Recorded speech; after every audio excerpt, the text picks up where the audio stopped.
మన ప్రభువైన యేసుక్రీస్తు నామంలో మీకు అందరికీ మరొకసారి వందనాలండి. ఇవాళ ఆరాధనలో భాగంగా మనం ప్రకటన గ్రంథంలోని సంగతుల్ని పరిశీలన చేస్తూ ఉన్నాం. కాబట్టి ఆరాధనలో గత ఆదివారం మనం ఆలోచన చేసిన దాంట్లో చాలా ప్రాథమికమైనటువంటి విషయాలను పరిశీలన చేశాం. గ్రంథకర్తలు ఎప్పటికైనా ఎవరండి గ్రంథకర్త? తండ్రి అయిన దేవుడు, ప్రభు అయిన క్రీస్తు యేసు, పరిశుద్ధాత్ముడు.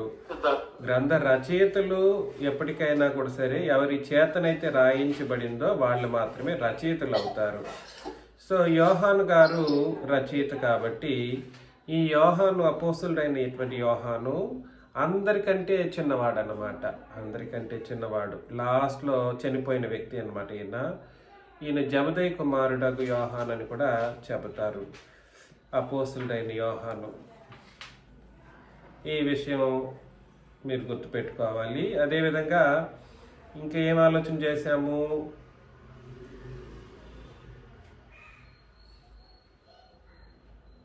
దాసులు ఎవరు ఆలోచన చేశాం. దాసులు అంటే ఎవరండి? సంఘంలోని పరిశుద్ధులు, లేదా సంఘాన్ని కలిపి దాసులు అని చెప్పడం. అదేవిధంగా దూత యొక్క పాత్ర ఏమిటో కూడా కొంతవరకు మనం పరిశీలన చేశాం. దూత పాత్ర ఎంతవరకు అనేది మాత్రమే అక్కడ కనపరచడం కొరకు మాత్రమే దూత అనే వ్యక్తి ఉపయోగించుకోబడ్డాడు అనే విషయాన్ని మనం ఆలోచన చేశాం. ఆ తర్వాత ఏమని ఆలోచన చేశాము?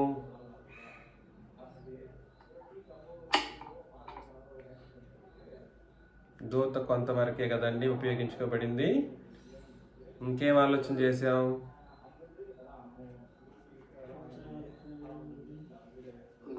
చూసినంత వరకే సాక్ష్యం. అదే చూసినంత వరకే. అతనికి ఎంతవరకు అయితే యేసు ప్రభు యొక్క ప్రత్యక్షత దూతకు ఎంతవరకు అయితే అనుగ్రహించబడిందో అంతవరకే చెప్పడానికి అతను ఉపయోగించుకోబడ్డాడు. సో అందులో కొంచెం తారతమ్యాలు తండ్రికి ప్రభువుకి ఉన్నట్లుగా లోకం చెబితే తారతమ్యాలు లేవు, తండ్రి ఎలాంటి వారు, ప్రభు అలాంటి వారు అనే విషయాన్ని కూడా మనం కొన్ని పదజాలాలను చదివినప్పుడు అర్థం చేసుకోగలిగాం.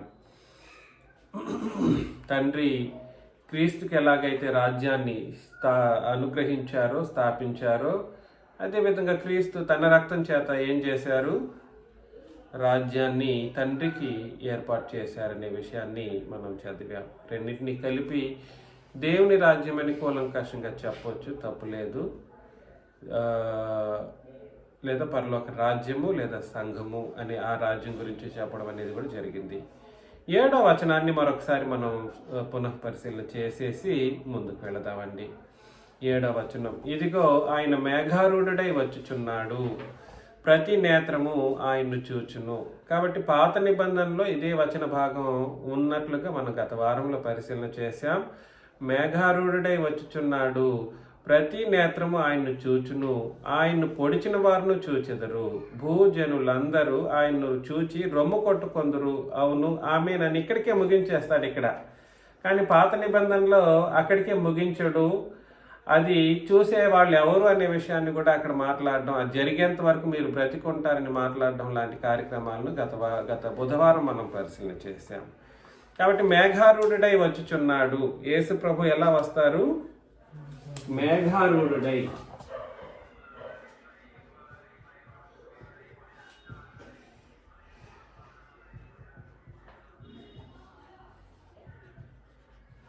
యేసు ప్రభు మేఘారూఢుడై వచ్చును. మేఘారూఢుడై వచ్చుచున్నాడు, ప్రతి నేత్రము ఆయన్ను చూచును. ప్రతి నేత్రం.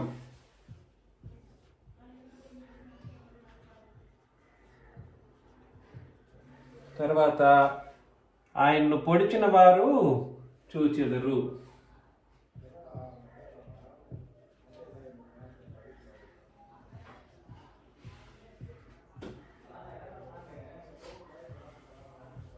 పొడిచిన వారు చూచుదురు.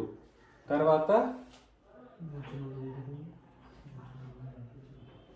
భూజనులందరూ ఆయన్ను చూచి.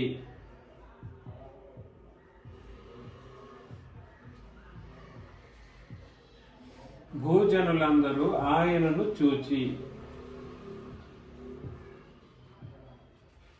ఏం చేస్తారు? రొమ్ము కొట్టుకొందురు.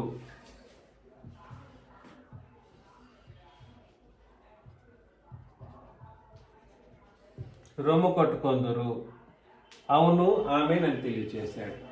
కాబట్టి మేఘారూఢుడై ఆయన వస్తారు. మేఘారూఢుడై అంటే మేఘముల మీద ఆయన వస్తారు. ఆయన మేఘారూఢుడై వచ్చుతున్నప్పుడు ప్రతి నేత్రము ఆయన్ని చూస్తుంది. అంటే నేను గత వారం ఆలోచన చేసినప్పుడు యేసుక్రీస్తు యొక్క ప్రత్యక్షత ఎలా కనబరచబడబోతుంది అనే విషయాన్ని కూడా మనం ఆలోచన చేశాం. ఆయన యొక్క ప్రత్యక్షత అంత సామాన్యమైన ప్రత్యక్షత కాదు, అంత సామాన్యంగా ఆలోచన చేసేటువంటిది కాదు. ఆయన యొక్క నిజ స్వరూపాన్ని చూడడం అనేది మానవ జాతికి ఒక ఆశ్చర్యకరమైనటువంటి ఒక పరిస్థితిగా ఉంటుంది. కాబట్టి ఆయన మేఘారూఢుడై వస్తారు. రెండవ రాకడ ఇది రెండవ రాకడ అండి. ఆయన యొక్క మేఘారూఢుడై వచ్చే ఒక కార్యక్రమం, రెండవ రాకడకు సంబంధించినటువంటి ఒక విషయం. ప్రతి నేత్రము భూజనులందరూ వీళ్ళందరూ చూస్తారు. పొడిచిన వారు చూచుదురు అనే మాట, ఈ మాట పాత నిబంధనలో కూడా కనబడుతుంది మత్తయి సువార్తలో. కానీ ఇక్కడ పొడిచిన వారు అనబడిన వాళ్ళు మాత్రం మనం అనుకున్నట్లుగా ఆ రోజు సిలువ వేసినప్పుడు పొడిచిన వాళ్ళు, బల్లెంతో పొడిచిన వాళ్ళ గురించి కాదు ఇక్కడ మాట్లాడుతున్నది. ఇక్కడ పొడిచిన వాళ్ళు ఎవరో కాదు, సంఘమును హింసించిన వారు.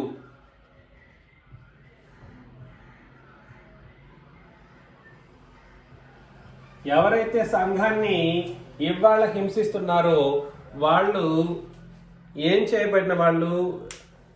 పొడిచిన వాళ్ళు అనేవాళ్ళు రెండు రకాల ప్రజలండి. ఒకటి సంఘాన్ని, ఇది ఇక్కడ చూసి చేస్తున్నాను, ఒకటి సంఘాన్ని హింసించిన వారైతే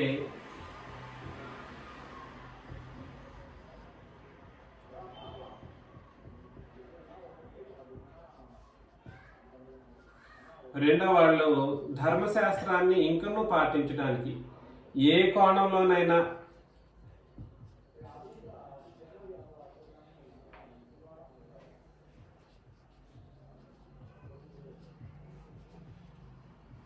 ప్రయత్నించేవారు.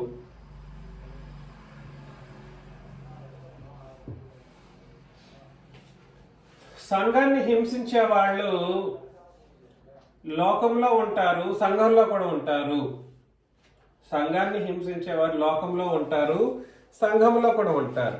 సంఘంలో వండుకుంటూ సంఘంలో సహోదరుల్ని దూషించడం, కష్టపెట్టడం లాంటి కార్యక్రమాలు చేసిన వాళ్ళు సంఘాన్ని హింసించిన వాళ్ళుగా ఎంచబడతారు.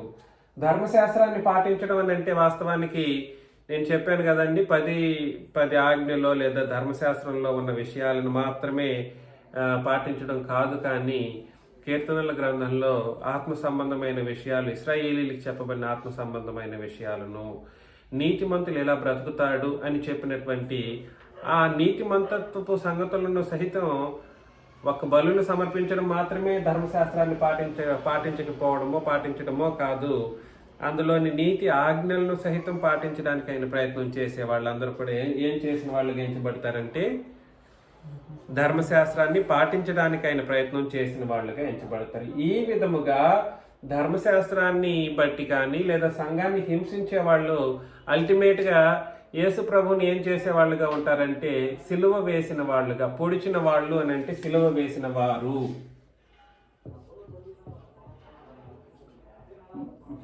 మరలా సిలువ వేసిన, క్షమించండి ఆ మాట రాస్తుంది, మరలా సిలువ వేసిన వాళ్ళు.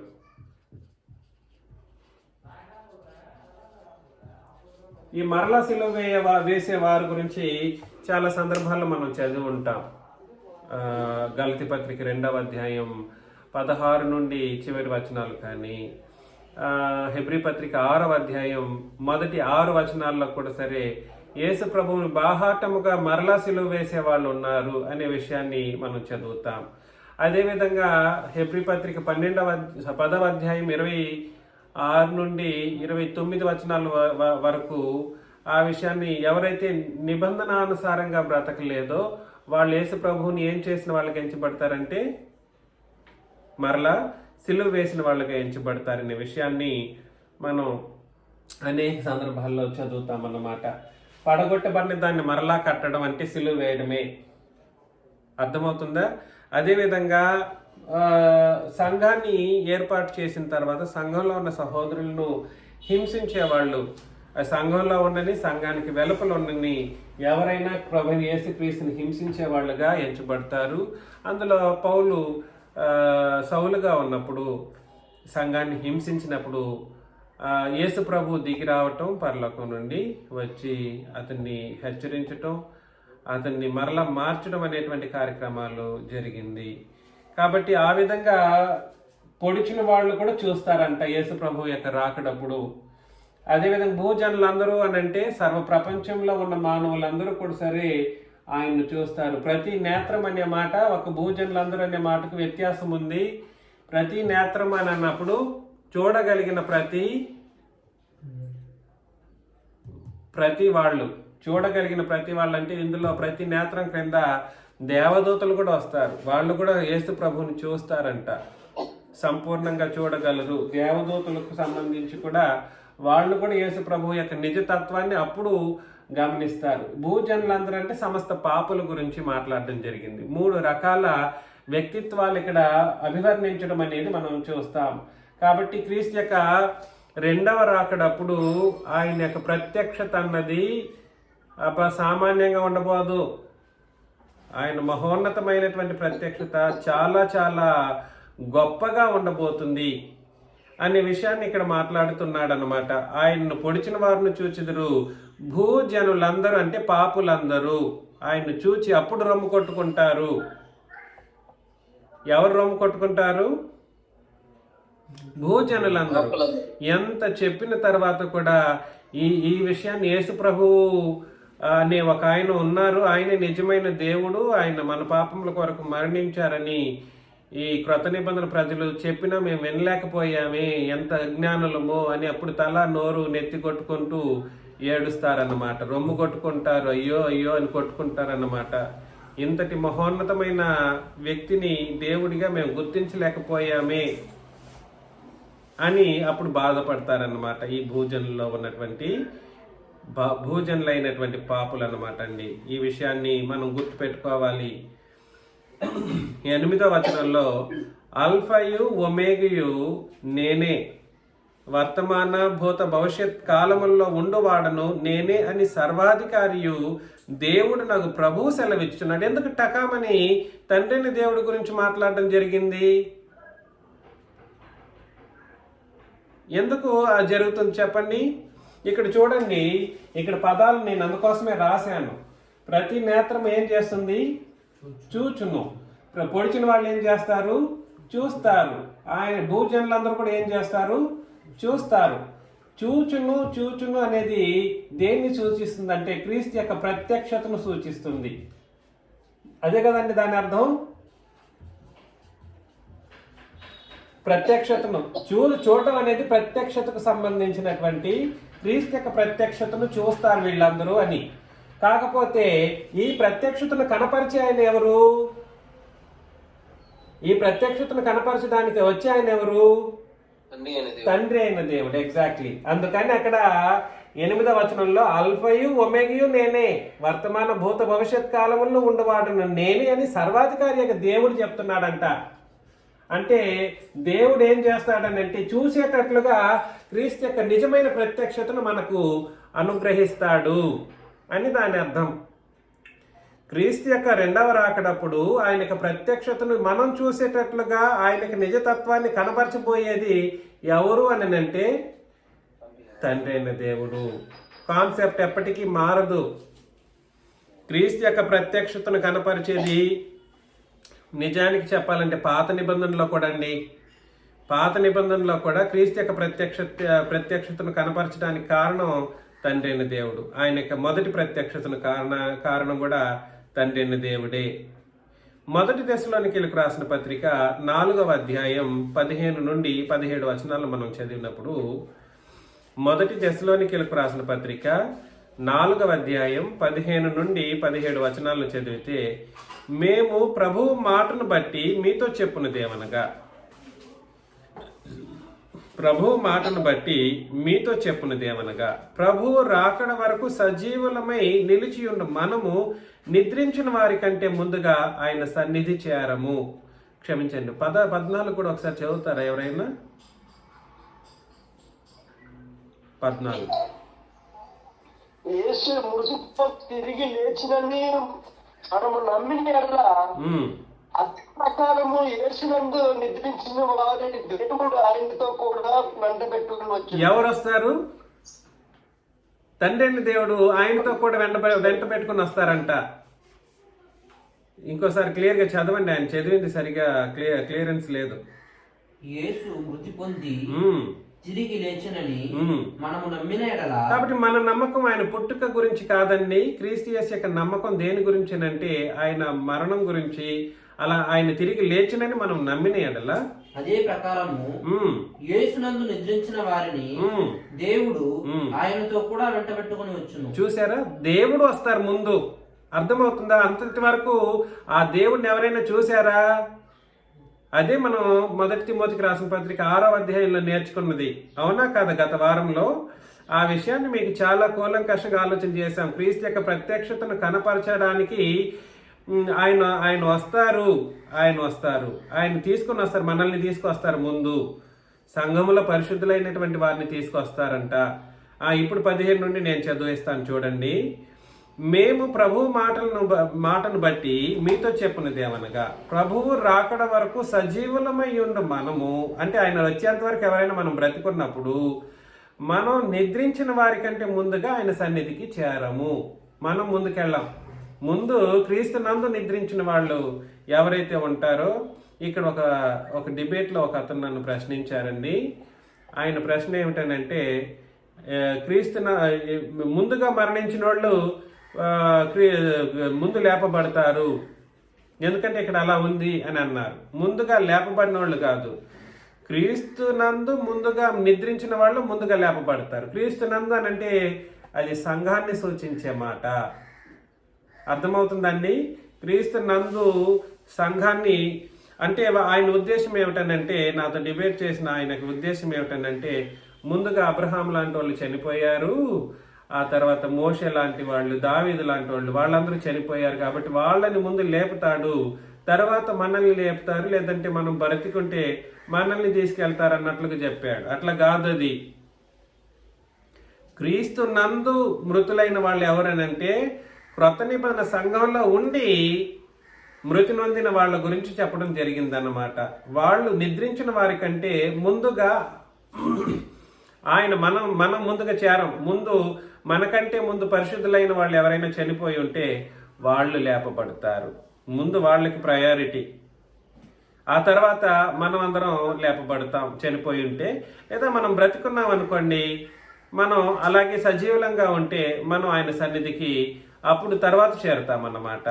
ఆర్భాటముతోనూ ప్రధాన దూత శబ్దముతోనూ ఎట్లా వస్తాడో చూడండి. ఆయనకు ప్రత్యక్షత ఎట్లా ఉండబోతుందో, క్రీస్తు యొక్క ప్రత్యక్షత. దీన్ని అరేంజ్ చేస్తున్న వ్యక్తి ఎవరండి? ఇదన్నీ జరిగిస్తున్న వ్యక్తి తండ్రి అయిన దేవుడు. నా కుమారుడు సామాన్యంగా రాకూడదు, ఆర్భాటం చేయండి అని అంటాడన్నమాట. ఆర్భాటముతోనూ ప్రధాన దూత శబ్దముతోనూ. ఇక్కడ ప్రధాన దూత శబ్దం వేరు, దేవుని బోరతోనూ అని అన్నాడు. దేవుని బోర అనేది స్వరం అంట. ఇది మీరు రాసుకోవచ్చు. దేవుని ప్రధాన దూత శబ్దం వేరు, దేవుని బోర స్వరము వేరు. వాస్తవానికి బోర ఏమి ఇవ్వాలి? శబ్దాన్ని ఇవ్వాలి, అవునా? నాయిస్ని ఇస్తుంది బోర, స్వరాన్ని ఇస్తుందంట. ప్రధాన దూత శబ్దముతోనూ దేవుని బోరతోనూ పరలోకము నుండి ప్రభువు దిగి వచ్చును. అంత గొప్పగా ఆయన రాబోతారు యేసు ప్రభు. పకడ్బందీగా దీన్ని జరిగించి ఆయన తండ్రైన దేవుడు. పకడ్బందీగా నా కుమారుడు ఎంతటోడో మీరు చూడండి అని అప్పుడు చెప్తారన్నమాట. మీరు అనుకుంటున్నట్లు ఆయన సామాన్యమైనటువంటి వ్యక్తి కాదు. ఆయన దేవుడు అనుకుంటూ అంటుంటారు కానీ సామాన్యమైన దేవుడు కాదు. ఆయన మహాదేవుడు. ఆర్భాటంతో రాబోయేటువంటి దేవుడు ప్రధాన దూత శబ్దముతో వస్తాడు. దేవుని బోరతో పరలోకం నుండి ప్రభువు దిగి వస్తాడన్నమాట. ఇంత అరేంజ్మెంట్స్ జరుగుతుంది ఆయన వచ్చేటప్పుడు. క్రీస్తునందుండి మృతులైన వారు మొదట లేతురు. కాబట్టి క్రీస్తునందున్న వాళ్ళు ధన్యులని ఊరికే చెప్పలేదండి. ఎవరైతే క్రొత్త నిబంధన ప్రకారం క్రీస్తునందు మరణిస్తారు, నేను అందుకే చెప్పాను, చేస్తే గిస్తే ఎక్కడ చావాలి? క్రీస్తునందు చావాలి. మీరు నాకు తెలిసినంత వరకు మీరు బాధపడకూడదు ఈ మాటకు. అనాథలుగా చచ్చి మన శవాలు ఎటు పోయినా ఏం పర్లేదు అన్నట్లు కూడా ఆలోచన చేసుకోవచ్చు ఈ విషయంలో. క్రీస్తునందు ఉంటే చాలు, నన్ను ఎవడు తీసుకెళ్ళి పాతి పెట్టాల్సిన అవసరం లేదు, ఎట్లా పోయినా పర్లేదు ఈ శరీరం అనుకునే ఆలోచన ఉన్నా కూడా మీకు సరిపోతుంది. కాకపోతే విషయం ఏమిటంటే చేస్తే గిస్తే ఎక్కడ చావాలన్నది ఇక్కడ రూల్. అంటే క్రీస్తు నందుండి చావడం. మృతులైన వారు మొదట లేస్తారు. ఆ మీదట సజీవులమై నిలిచి ఉన్న మనము వారితో కూడా ఏకముగా ప్రభువును ఎదుర్కొనుటకు ఆకాశ మండలమునకు మేఘముల మీద కొనిపోబడుదుము అని అన్నాడు. ఇక్కడ ఒక అబద్ధం ఉందండి. ఈ వచనంలో అబద్ధం లేదు. మనుషులు ఇక్కడ ఒక అబద్ధాన్ని సృష్టించారు. ఏమిటో తెలుసా? అది మధ్యాకాశం అనే మాట. మధ్యాకాశంలోకి మనం వెళ్తామంట, అక్కడికి వెళ్ళి ఆయన్ని కలుస్తామంట. అట్లా కాదు. ఇది మీరు అర్థం చేసుకోవాలి. ఆయన్ని కలుసుకోవడం కొరకు మధ్యాకాశంలో తీర్పు జరిగిపోతుంది, ఆ తర్వాత అట్లా జరుగుతుంది అనే కోణంలో చాలా మంది మాట్లాడారు. కానీ ఇక్కడ అల్టిమేట్ గా క్రీస్తును కలుసుకోవడం అనేది ఇక్కడ జరుగుతున్నటువంటి మాట. ఆకాశ మండలమునకు మేఘముల మీద కొనిపోబడతాం. ఇక్కడ ఆకాశ మండలం అనే మాటను ఎయిర్ అని రాశాడండి. ఆకాశ మండలము అనే మాటను ఇంగ్లీష్లో ఎన్ఏబిలో న్యూ అమెరికన్ స్టాండర్డ్ బైబిల్లో న్యూ అమెరికన్ బైబిల్లో ఆకాశ మండలం అంటే ఎయిర్ అనే మాటను అక్కడ ఉపయోగించడం జరిగింది. ఎదుర్కొన్నట్టుకు ఆకాశ మండలమునకు మేఘముల మీద కొనిపోబడదుము, కాగా మనము సదాకాలము ప్రభువుతో కూడా ఉందుము. అంటే ఆయనకు రెండవ రాకడ అనేటువంటి ఒక కార్యక్రమం ఏదైతే ఉందో అది మహా గొప్ప కార్యక్రమం అన్నమాట. మహోన్నతమైనటువంటి కార్యక్రమం. మీరు ఇంతకాలం పడినటువంటి కష్టాలు, క్రీస్తు నిమిత్తం ఎంత దుఃఖపడినా, ఎంత బాధపడినా, ఆ ఒక్క రోజులో ఆయన్ని చూసిన తర్వాత మొత్తం మనం వర్త్ ఆఫ్ అంటే అంత కష్టపడిన దానికి, ఇంత బాధపడిన దానికి, దుఃఖపడిన దానికి వర్త్ అన్నట్లుగానే అయిపోతుంది ఆయన చూసిన తర్వాత. అంత గొప్పగా ఆయనకు రాకడ ఉంటుంది. దాన్ని పకడ్బందీగా జరిగించే తండ్రిని దేవుడు అవన్నిటినీ గమనిస్తూ ఉంటారు, చూస్తూ ఉంటారు. కాబట్టి మిమ్మల్ని అందరినీ ప్రేమతో నేను చెప్పే విషయం ఏమిటనంటే, క్రీస్తు యొక్క రాకడ ఎంత గొప్పగా ఉంటుంది. మేఘారూఢుడై వచ్చును అని అంటే ఇట్లా వస్తాడనమాట. ప్రధాన దూత శబ్దముతోనూ ఆర్భాటముతోనూ దేవుని బోరతోనూ ఆయన దిగి వస్తారు. ఆయన రాకడప్పుడు మనమందరం కూడా సరే లేపబడతాం. ఆయన పొడిచిన వాళ్ళు చూస్తారు, రొమ్ము కొట్టుకొని పాపులందరూ ఏడుస్తారు. ఇంతటి దేవుడిని నేను మిస్ చేసుకున్నానా, నేను కనుక్కోలేకపోయానా అనేటట్లుగా అక్కడ చెప్పడం అనేది జరిగిందన్నమాట. మాట్లాడకూడదు తిమోతి గారు. ఇక్కడ నేను వివరిస్తున్నప్పుడు అక్కడేంటి మాటలు? 8వ వచనం, అల్ఫయు ఒమేగయు నేనే, వర్తమాన భూత భవిష్యత్ కాలంలో ఉండవాడును నేనే అని సర్వాధికారి దేవుడైన ప్రభువు సెలవిచ్చుచున్నాడు. కాబట్టి ఆయన ఎందుకు ఏమని సెలవిచ్చుచున్నాడు అని అంటే, ఇలా ఉండబోతాడు నా కుమారుడు, ఇలా వస్తారు అని ఆయన కనపరచిపోతాడు కాబట్టి నేనే కనపరుస్తున్నాను అనే విషయాన్ని మీరు గుర్తుపెట్టుకోవాలనే విషయాన్ని ఇక్కడ తెలియచేయడం అన్నది మనం అర్థం చేసుకోవాలన్నమాట. 9వ వచనంలో, మీ సహోదరుడును యేసును బట్టి కలుగు శ్రమలోను రాజ్యములోను సహనములోను పాలివాడనైన యోహానను నేను అని అన్నాడు. ఏంటో ఆ మాట, మీ సహోదరుడు అని అన్నాడు. ఏమిటది? మీ సహోదరుడు. మీ సహోదరుడు.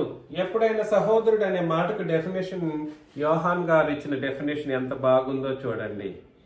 మీ సహోదరుడును యేసును బట్టి కలుగు శ్రమలోను రాజ్యములోను సహనములోను పాలివాడినైన నేను అని అన్నాడు. కాబట్టి సహోదరులు అన్న వాళ్ళు అంటే సహోదరుడు అనగా అర్థం ఏమిటి అని అంటే, సహోదరుడు అనగా అర్థం ఏమిటి అని అంటే యేసును బట్టి కలుగు ఏమిటండి? శ్రమ, రాజ్యము, సహనం. సహనంలో ఎవరైతే బాలివారై ఉంటారో వాళ్ళు సహోదరులు.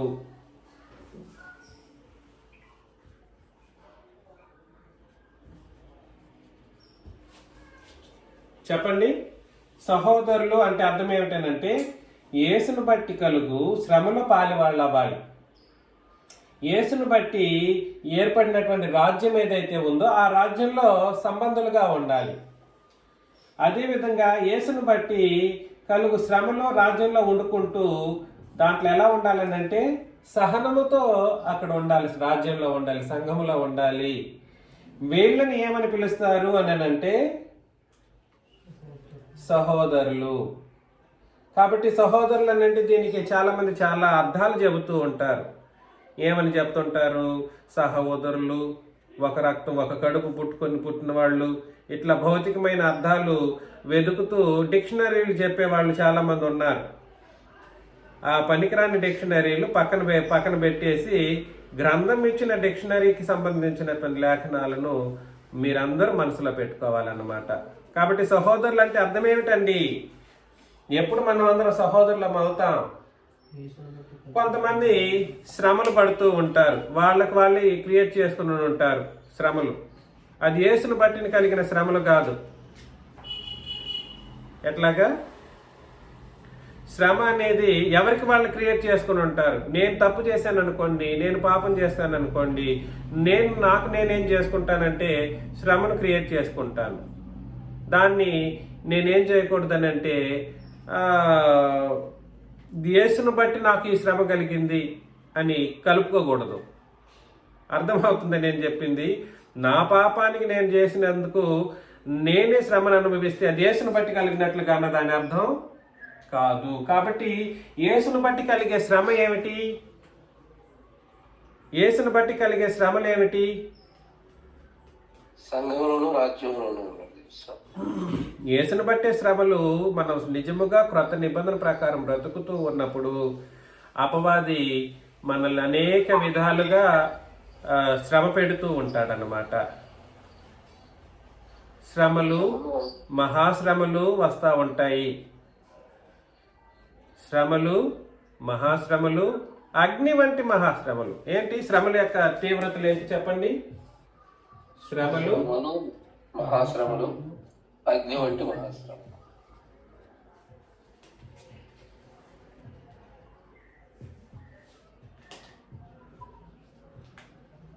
అగ్ని వంటి మహాశ్రమలు అన్నప్పుడు ఇంకా అలాంటి శ్రమలు వస్తే ఎవరిని పట్టించుకోం, ఎవరిని లెక్క చేయం. అలాంటి స్టేజ్కి ఒక మనిషి వెళ్ళిపోయేటట్లుగా చేస్తాడు. ఈ శ్రమలన్నీ కూడా అపవాది కలిగిస్తున్నాడు అనే బ్యాక్గ్రౌండ్ పర్సన్ని మనం మర్చిపోతుంటాం. దాన్ని కలిగించడానికైనా ప్రయత్నం చేసిన వాళ్ళని మనం గుర్తు పెట్టుకుంటూ ఉంటాం. అర్థమవుతుందా?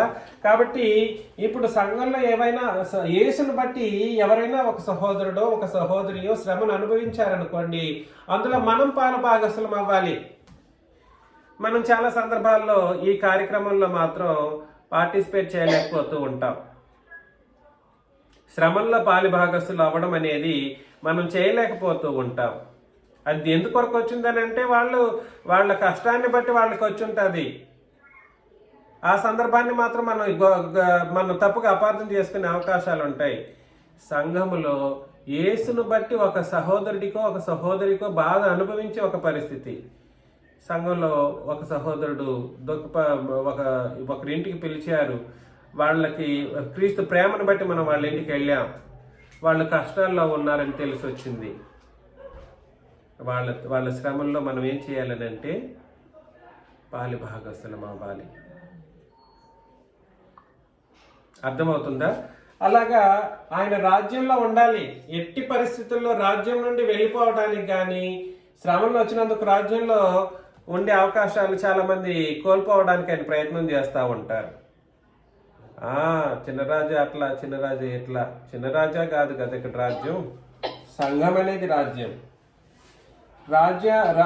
రాజ్యంలో ఎన్ని శ్రమలు అనుభవించడానికి ప్రయత్నం జరిగినా రాజ్యం నుండి మాత్రం మనం వెళ్ళిపోవటానికి వీల్లేదు. అందులో పాలి భాగస్తులు, పాలి వారుగానే ఎల్లప్పుడూ ఉండాలి. ఇది ఆజ్ఞ. ఎవరి యొక్క ఆజ్ఞ? చిన్నరాజు ఆజ్ఞ కాదు, తండ్రిని దేవుడు ప్రభుని క్రీస్తు యేసు చెప్పుచున్నటువంటి ఆజ్ఞ. ఈ రాజ్యంలో ఎన్ని శ్రమలు అనుభవించినా మనం ఏమై ఉండాలి? పాలి భాగస్తులై ఉండాలి. పాలి వారై ఉన్నప్పుడు నీ యొక్క సహోదరత్వం అనేది రుజువు అవుతా ఉంటుంది. అదేవిధంగా సహనంలో మనం ఏమై ఉండాలి? సహనంలో ఏమై ఉండాలి? ఏంటండి? సహనంలో కూడా పాలి భాగస్తులై ఉండాలన్నమాట. సహనంలో ఓర్చుకొని, సహనంలో సహించాలి, కీడును సహించాలి. ముఖ్యంగా సంఘంలో కీడు ఎవరైనా చేస్తే అప్పుడు సంఘంలో గురించి చెప్పాడు, కీడును సహించమని. కీడును సహించలేని హృదయం మనకు ఉండకూడదు. కీడు అనుభవించడానికైనా మనం ఏం చేయాలంటే సహించుతూ మనం భూమి మీద మనకి జీవితాన్ని కొనసాగించాల్సినటువంటి బాధ్యత మనకుంది. మిమ్మల్ని ప్రేమతో ఈ విషయాన్ని హెచ్చరిస్తున్నందుకు మీరు ఆలోచన చేసి మనసులో పెట్టుకోవాల్సిందిగా మనవి. మరలా 9వ వచనం చదువుతాం. మీ సహోదరుడును యేసును బట్టి కలుగు శ్రమలోను, రాజ్యములోను, సహనములోను పాలివాడునైన యోహానును నేను అని అన్నాడు. కాబట్టి మీ సహోదరుడు, సంఘంలోని వాళ్ళ యొక్క సహోదరుడు. ఇందులో అతను ఆల్రెడీ పాలివాడయ్యాడంట. ఎవరు? యోహాన్ గారండి. కాబట్టి మీ పాత్ర ఎంత ఆలోచన చేసుకోండి. మరియదాస్ గారు, మన సహోదరులు, మన పాత్రలు ఎంతవరకు మనం కూడా ఆలోచన చేసుకోవాలి. మనం చాలా మంది మన సంతోషంలోనే సంఘాన్ని పాలి భాగస్తులను చేయడానికి ప్రయత్నం చేస్తాం. మనకేమైనా సంతోషం జరిగితే సంఘాన్ని పిలిపించి వాళ్ళకి భోజనాల్లో సంతోషకరంగా ఉండడం కొరకు ఏదో చేస్తూ ఉంటాం. కాదు, సహోదరులు అన్నప్పుడు శ్రమ, రాజ్యము, సహనం వీటన్నిటిలో పాలిభాగస్తులను చేసినప్పుడు మనం సహోదరులంగా ఉంటూ ఏం చేసిన వాళ్ళం అవుతామంటే అక్కడ కండిషన్ చెప్తున్నాడు. నేను దేవుని వాక్యము నిమిత్తమును, అండర్లైన్ చేసుకోవాలి, దేవుని వాక్యము నిమిత్తమును, యేసును కూర్చిన సాక్ష్యము నిమిత్తమును పద్మాసు ద్వీపమున పరవాసినైతిని అని అన్నాడు అన్నమాట. ఇక్కడ ఈ పదాలు చాలా చాలా ఇంపార్టెంట్. నేను రాశాను ఇక్కడ. మీ సహోదరుడు అన్నప్పుడు, సహోదరుడు అంటే శ్రమలోను, రాజ్యంలోను, యేసును బట్టి శ్రమలోను, రాజ్యంలోను, సహనంలోను పాలివారవడం. తర్వాత దేవుని వాక్యము. ఏమిటి దేవుని వాక్యము?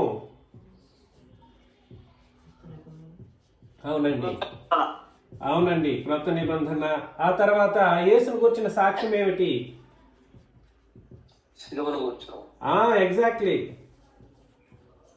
యేసును గూర్చిన వార్త ఇజ్ ఈక్వల్ టు సువార్త, లేదా సిలువను గూర్చిన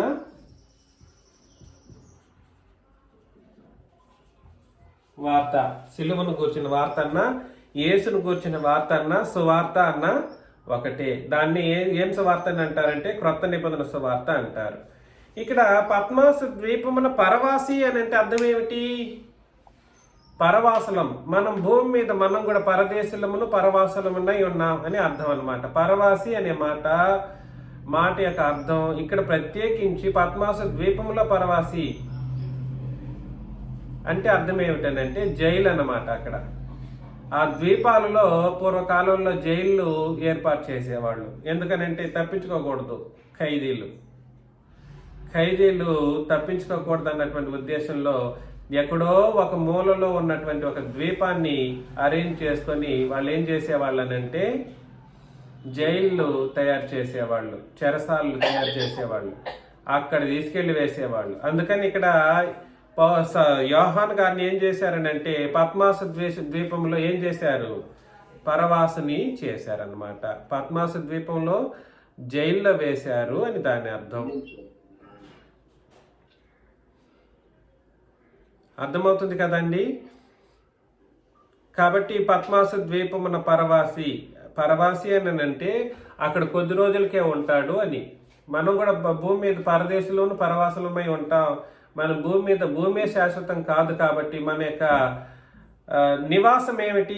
నివాసము పరవాసం. నివాసం ఏమిటి?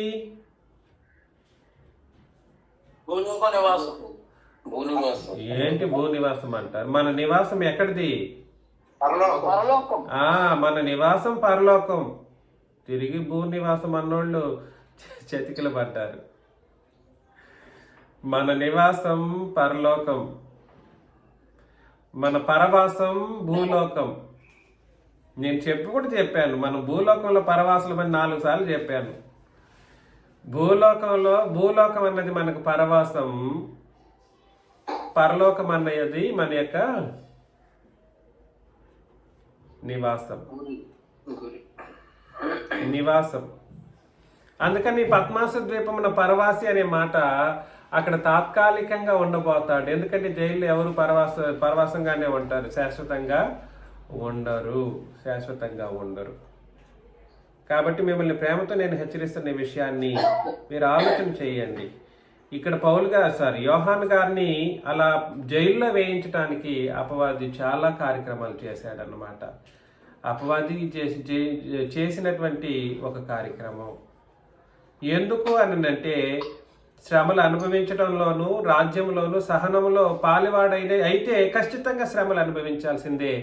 అలా చేయటానికి అపవాది వెనకాల నుండి నడిపిస్తాడు. కానీ సహోదరులు మీరెవరూ తృణీకరించకూడదు. మనం ఎవరూ తృణీకరించకూడదు. పేతురు రాసిన మొదటి పత్రికలో 5, 8, 9 వచనాలు చదువుతాం. పేతురు రాసిన మొదటి పత్రిక అండి. పేతురు రాసిన మొదటి పత్రిక 5వ అధ్యాయం 8, 9 వచనాల్లో చదివితే, నిబ్బరమైన బుద్ధి గలవారై మెలకువగా ఉండండి. నిబ్బరమైన బుద్ధి గలవారై మెలకువగా ఉండడం అంటే అర్థం ఏమిటి? అలర్ట్గా ఉండాలి, కనిపెట్టాలి. ఇది ఎవరి వలన కలిగింది? ఈ శ్రమలు ఈ సహోదరుడి వలన కలిగిందని అంటే సహోదరుడిని చూసి మనం ఇది అవ్వకూడదు. ఇది ఎవరి వలన కలిగి ఉంటుంది? అతన్ని నడిపించినటువంటి వెనకాల నుండి నడిపించిన వాడి వలన కలిగిందంట.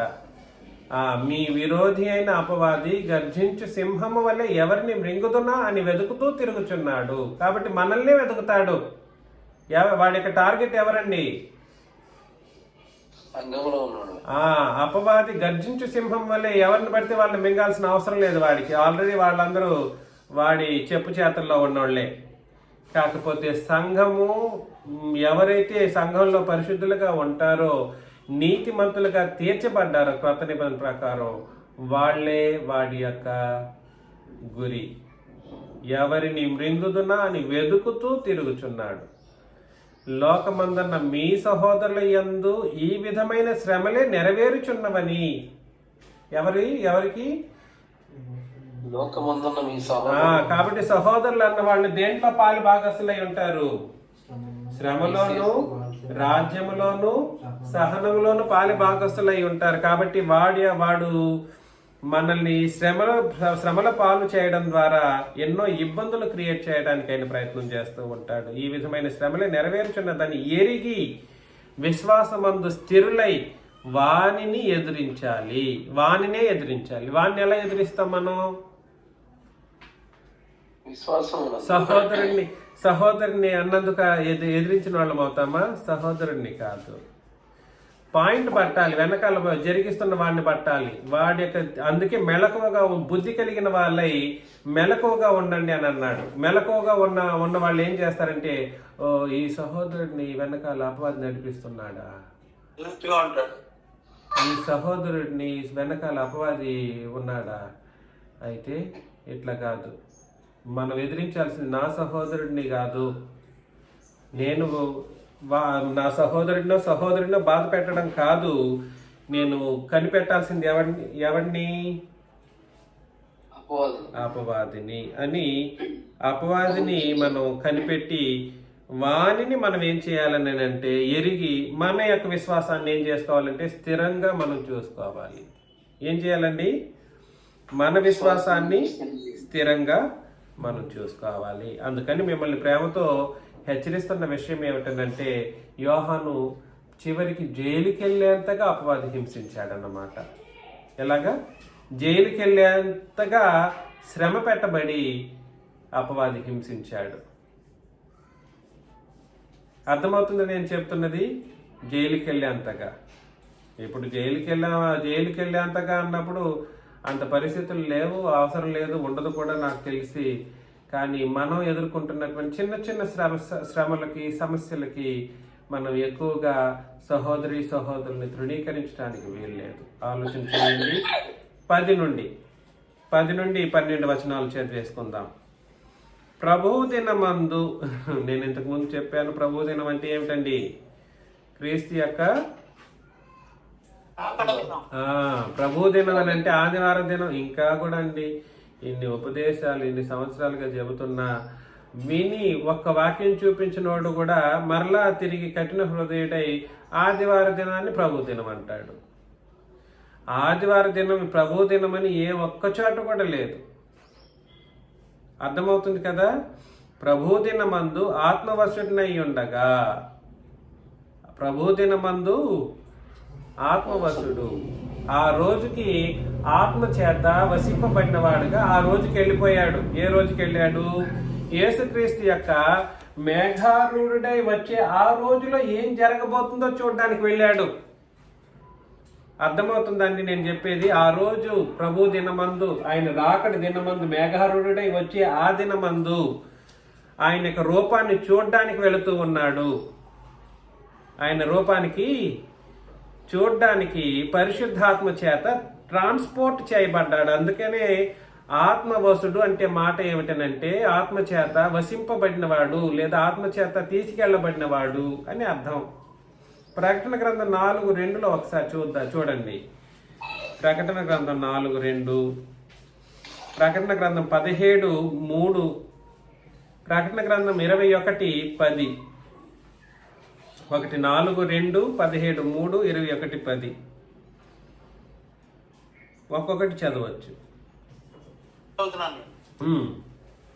నేను ఆత్మవశుడైతిని, అదిగో పరలోకమందు ఒక సింహాసనం వేయబడి ఉండెను. చూసారా? ఆత్మవశుడై ఉన్నప్పుడు ఆ రోజు ఏం జరుగుతుందో కనబడతా ఉంటది. ఏ రోజు అది?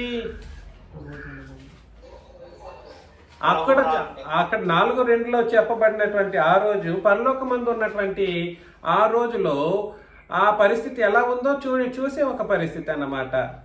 సింహాసనం వేయబడి ఉండెను. 17:3 చదవండి.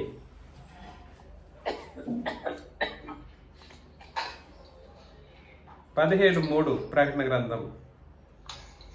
అప్పుడు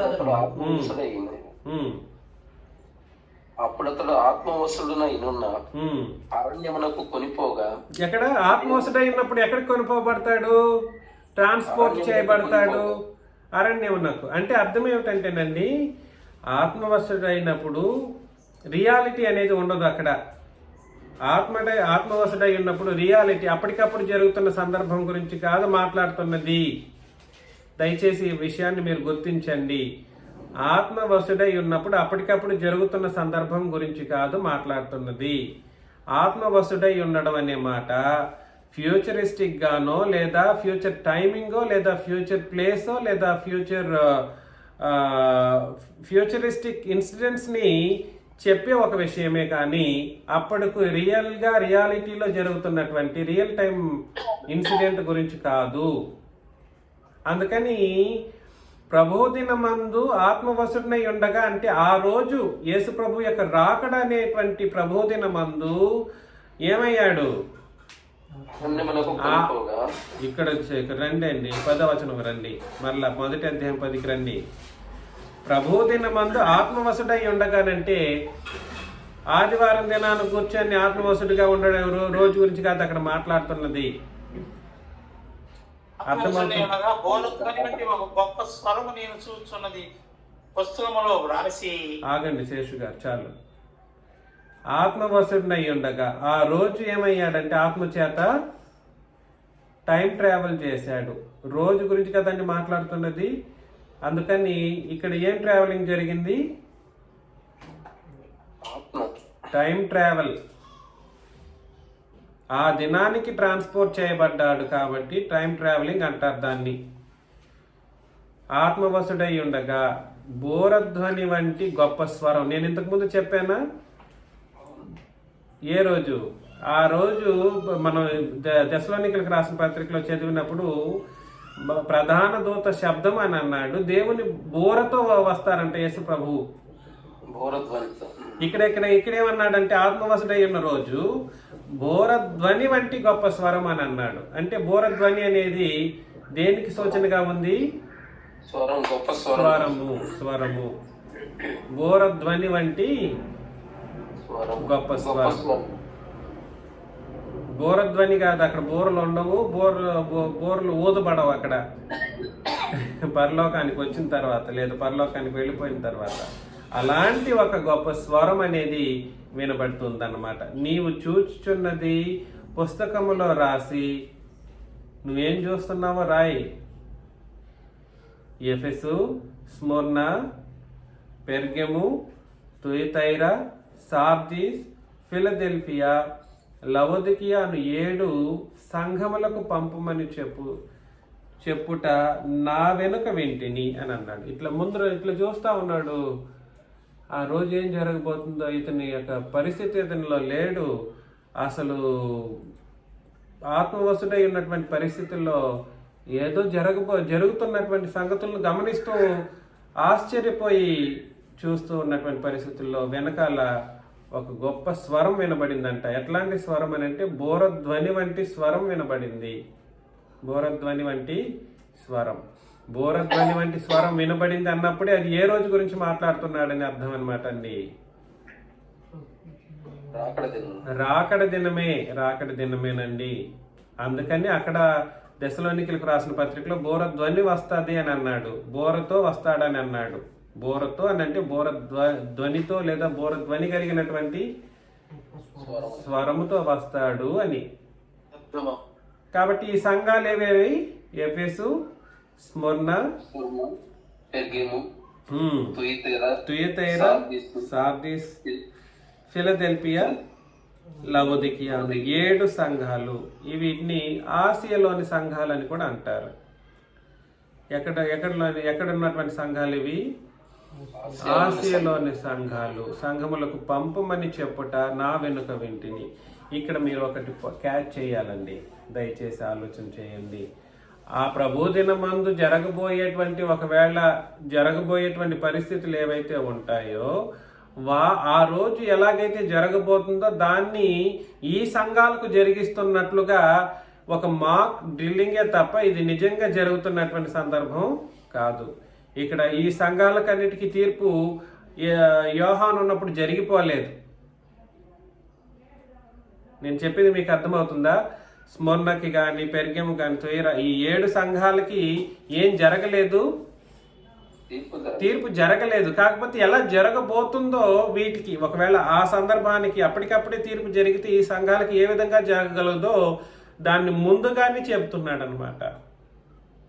కాబట్టి 7 సంఘములకు చెప్పుట నా రాసి పంపమని చెప్పుట నా వెనుక వింటిని. ఇది వినగా నాతో మాట్లాడుచున్న స్వరమేమిటో అని చూడ తిరిగి తిని అని అన్నాడు అనమాట. ఇలా తిరిగి చూడడానికి ప్రయత్నం చేశాడు. అర్థమవుతుంది కదండి? ఇంతటితో నేను ఆపేస్తున్నాను. పార్ట్ 3 వచ్చే వారం అది ఇంకా చాలా గొప్పగా ఉంటుంది. చూసిన తర్వాత అతని స్టేటస్ ఎలా మారిపోతుందో, అతను ఏమైపోతాడో చెప్తాడన్నమాట. సామాన్యంగా ఉండదు. యేసు ప్రభువును చూసి తట్టుకునే అంత పరిస్థితి మానవ కంటికి కానీ, మానవ నేత్రములకు కానీ చూసి తట్టుకునే అంత పరిస్థితులు ఉండవు. అంత మహాశక్తి సంపన్నుడు ప్రభువైన క్రీస్తు యేసు. నేను ఇంకెలా చెప్పగలను క్రీస్తు యేసును? ఇంకెలా వివరించగలను? మీరు ఆలోచన చేయండి. మిగిలిన సంగతులను వచ్చే వారం ఆలోచన చేస్తాం. మీకు అందరికీ వందనాలు.